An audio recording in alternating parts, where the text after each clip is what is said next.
I think really what this boils down to is, can you identify the one who's just different? Good morning, Albert. How are you? Good morning, guys. How we doing? We're doing awesome. Basketball now in the rear view mirror on the college side, and the draft is in our crosshairs.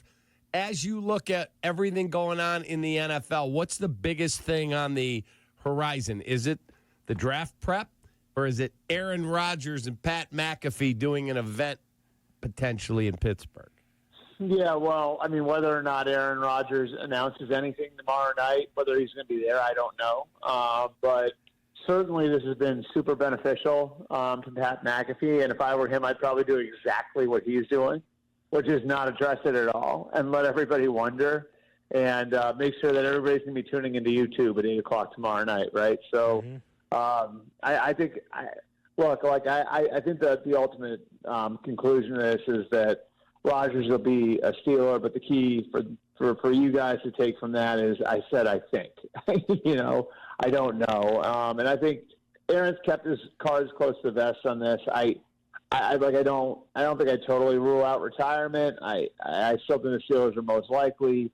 I think the Vikings would require Rodgers waiting quite some time, and even then it might not work out for him. I think this is at the point where I think everybody logically would say we should be close to a conclusion. But I mean, who the hell knows? I've learned not to predict timelines on these things. And if you remember, 2 years ago, the trade, and this was sort of out of Aaron's control, but the trade didn't happen until the Monday of the draft. So I don't know that it'd be smart to put any hard timeline on anything here. Albert, from your reporting and talking to people about this draft, do you have a feeling for the 2025 draft that there is no major wow factor or must-have? How do you see it?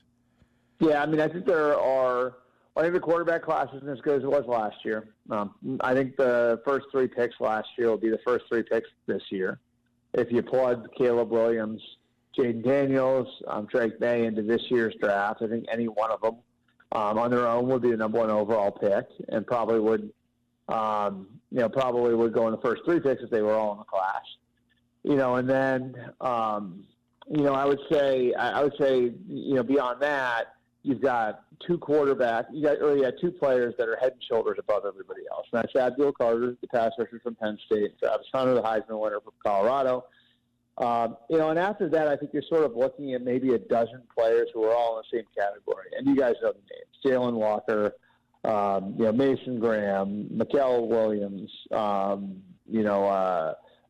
Campbell, Armand Membu, Ashton Genty, Jedi Bob Barron. There are probably about 12 to 15 names that if you ask all 32 teams, they'd have them ranked all differently. And so it's, a lot of times they talk about draft classes like the cliff, right? Like, where's the cliff? And where do you fall off from the first level to the second level, where the second level generally has a bigger clump of players? And it's going to happen earlier this year. It sucks for teams like the Patriots at 4, the Jaguars at 5, the Raiders and at 6. You're probably not going to get as good a player as you normally would in that slot. But that doesn't mean you won't get a good player out of this class. Just you have to compromise a little bit more than you would like to at that stage of the draft. In terms of looking at, and we hear these terms, rocketing up draft boards, and I heard... Yeah, that's all BS. Yeah, that's what I was just going to say to you. I heard a former GM, and then I think Howie Roseman jumped on top of it. He goes, you guys think they'd rocket up draft boards. We basically could set our boards back in December, and we check a guy's character. We're going to move him down. That guy actually, his knee isn't as bad as we thought. We'll move him up a slot. Is that how it all plays out? Yeah, well, here's the reality, okay? The reality is I think most teams are good teams. If you have good scouts, you should have a good scouting report on a player, right? Let's just take a single player. You should have a good scouting report on a player. The scout should have an eye for how the guy's going to do in athletic testing. He should have sources on campus that'll tell him, what his bench is, what his 40 is, how all that testing is going to come out. And the scout should also have sources on campus that are going to tell him who he is as a person and what his character is like and how he projects into an NFL program. And so, I think, if you've got a good scouting department, generally what the last 2 to 3 months of the process is digging in and going deep on these guys. Yes, it's getting to know them. Yes. But if you have a good scouting department, 9 times out of 10, it's going to be confirming everything you already knew. You know what I mean? It's going to be confirming what your scouts have given you. In fact, I would say, if all of a sudden you're having all these new revelations in March and April as an NFL team, you probably should look at your personnel department and ask them what the hell they were doing in the fall. Right. You know what I mean? Right. So I think that's really it. And the medical part is significant for sure. That is the one piece that I think can really sway things. And that's why, you always hear around the combine, it's important that we get our doctors have a full assessment on guys. And, it's interesting too. It's one thing I've learned through doing this, and I'm not a doctor, but doing this for as long as I have, is what one doctor sees isn't always what another doctor sees, So, getting your hands on a player and getting a medical opinion from a guy you trust, that's a really important piece of the process. That might be the biggest swing factor of anything, actually, when it comes to how guys, quote unquote, stock changes in March and April. Albert Breer with us here on the Kap and J Morning Show on ESPN 1000. Go to SI.com and check out Albert's latest piece as you went chapter by chapter on big storylines in the NFL, like this one with the Titans. So we think it's a fait accompli that the Titans will draft Cam Ward. So it's twofold. One, so clearly the Titans don't think much of Will Levis from last year. And secondly, the whole thing with Shedeur Sanders is interesting with the canceling of the workout. What does that say for Shedeur Sanders? I mean, I think it says more about Ward than it does Sanders, to be honest with you. I think from a physical standpoint, just a talent, I don't think they're in the same category. And that, again, I'm not a scout. This is from me talking to enough people over the last couple of months where it's just from a raw talent perspective, there is a difference between Ward and Shedeur, between Ward and Dart. And, I think if you're an AFC team like the Titans are, and you're looking up Mount Olympus there, and you're seeing what it's going to take to get to the Super Bowl over the next 10 years, you're looking at Josh Allen, you're looking at Patrick Mahomes, you're looking at, Joe Burrow, you're looking at Lamar Jackson. And then once you get that past that elite tier, maybe Justin Herbert gets there, maybe C.J. Stroud gets there, maybe eventually Drake May gets there, you're looking at an environment where you're going to have to beat these guys in succession to get to the Super Bowl, And so I think for an AFC team, you sort of have to chase ceiling. And I think that's really what this says is that Cam Ward's checked every box. And my understanding is he's almost certainly going to be the pick. They would take an absolute historic offer for the Titans to move off of one at this point.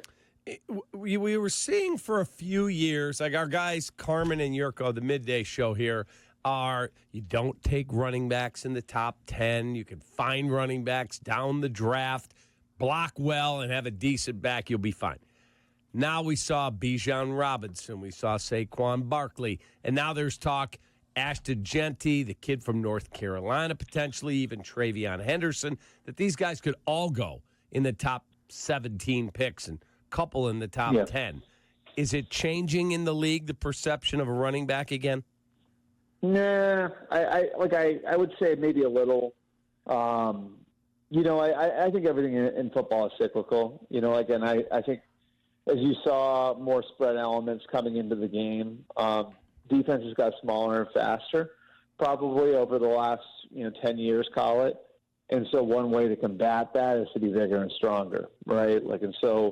I think if you look back last year, what the Eagles did, what the Ravens did, what the Packers did, I took note of it, that these teams were signing veteran running backs and Saquon Barkley, Derrick Henry, and Josh Jacobs, because those are three teams that are pretty smart and have been winning for a long time, And I think what you saw in the veteran market was the position had become devalued to the point where having a great one now became a great value, because you were getting him for way less than you would be getting a great player in another position. So, I think really what this boils down to is, can you identify the one who's just different? Because I think a big part of this whole thing that no one talks about when it comes to running back value, it's not just like the proliferation of the passing game or the fact that these guys have a harder time making it 7 or 8 years than maybe other guys at other positions.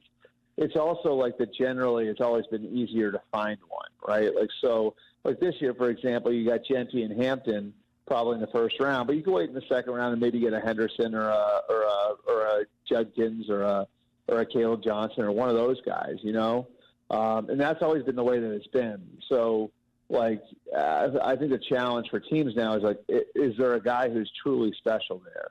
And that's where I think the scouting departments have to go to work, the coaches have to go to work, and determining whether or not Ashton Genty or Omarion Hampton, for example, if they are that much better that it is not the best play to wait on the position where you can still get really good players at that position historically into the third and fourth round. I love Treveyon Henderson. Yeah. Have you watched the cut up that's floated around Twitter of him blocking? I haven't. Okay, what I'm gonna do when I get off the phone here, I've been meaning to tweet it. Somebody put it together. It's really good. I'm gonna tweet it, and I'll tag you on the tweet. That'd be awesome. It shows you his block, and look, this is an underrated thing about that position, but Henderson, a lot of people say, could he be Gibbs, right? Well, one of the pieces of being somebody like Gibbs is that you're going to be playing on passing downs a lot. And if you're going to be playing on passing downs a lot as a running back, they have to be able to trust you as a blocker, right? That's something that is sort of a non-negotiable that people brush over, but it's true. If I can't trust you to block, in a lot of cases, there are going to be situations where we're going to have to check and you're going to be the last line of defense and my quarterback doesn't get his head knocked off. So I have to be able to trust you as a blocker. After you watch this little reel here, Cap, you're going to see you can trust him as a blocker, which adds to everything else he brings to the table. I look forward to it. I remember when NFL films would get down and dirty with some of that stuff. Now it's all whitewashed. At least Albert's going to give us a throwback to, the down and gritty. This is like him. This is him picking up linebackers with a free run at the quarterback. It's really cool. That's what I like. What is in your phone that you haven't told anyone else yet? I don't know. Do you guys want to get into the Arch Manning thing? It's funny you say that. We were just talking about that. We were just talking about that. Please. Yeah. So, it's interesting. I see these people tank for Arch and everything else. What in this kid or his family's history tells us he's going to come out next year? Peyton stayed all 4 years. So did Eli. Eli stayed 5, right? And Arch, if you look at him, he waited 2 full years. How many guys that of Arch's level of recruit stay and sit on the bench for 2 full years and wait? None. Right? In this day and age, they all transfer. So, this is a kid who's had a very old school approach, right? And the evidence shows us, if you look, guys have a much better shot at becoming great pro quarterbacks if they've got more than 25 college starts. And right now he's at 2 college starts, I think is the number, or 1. Yep. I don't know if he started in the second game, but and then here's the other thing, right? I understand he's got a lot of physical ability, right? No question about it. 100% I agree with that. So what we have right now is a good half against UTSA, right? Texas San Antonio. A good game against Louisiana Monroe, and then another good game against Mississippi State, which was 0-8 in the SEC last year. So, I'm not saying he's not going to be great right away, but what other player? Here's the flip side of it. It's what other player have we projected to be the number 1 overall pick in the next year's draft with that resume? Yeah, if his name was, I said to Hoodie, if his name was Arch Hood, he's not. All this acclaim isn't. You know what it would be? It would be Texas fans would be excited about him. That's not everybody else. Yes, not everybody. You know what I mean? Like people who follow Texas and watch Texas, they would be based on how he played. Those fans would legitimately be excited about him becoming their starting quarterback, and they'd have great reason to be. Right? Huge recruit, looks really good in limited action. But no one ever. And you might hear a few people. Oh, here's my dark horse. I think he's the favorite to win the Heisman. It's crazy. I mean, and again, like I'm not taking anything away from the kid. By all accounts, a really good kid. I know him and Quinn Ewers bonded, and all of that. Like so, like I'm not saying like he's not going to make it, but I mean, projecting the guy to be the number 1 overall pick in the draft with that resume, I don't know that we've ever done anything like that before, have we? We have not. Just so you know, like that could have been higher in the column. We saw that. And we talked about it earlier. Like, did you see this buried in the column for Albert Breer? And we talked about it. I'm like, how's that not higher? I have too much information. That's the problem, buddy. Too much information for the people. It pays to read Albert Breer. It pays to read Albert Breer from top to bottom in the column on SI.com. You got to keep him around. You know. That's true. As always, we appreciate the time, Have a great day. I'll look for that tweet. All right. Thanks, guys. Thanks. Appreciate it. It is Albert Breer from Monday Morning Quarterback and SI.com. He's so good. Yingling, the oldest brewery in America. This hour of the Kap and J Hood Morning Show is brought to you by...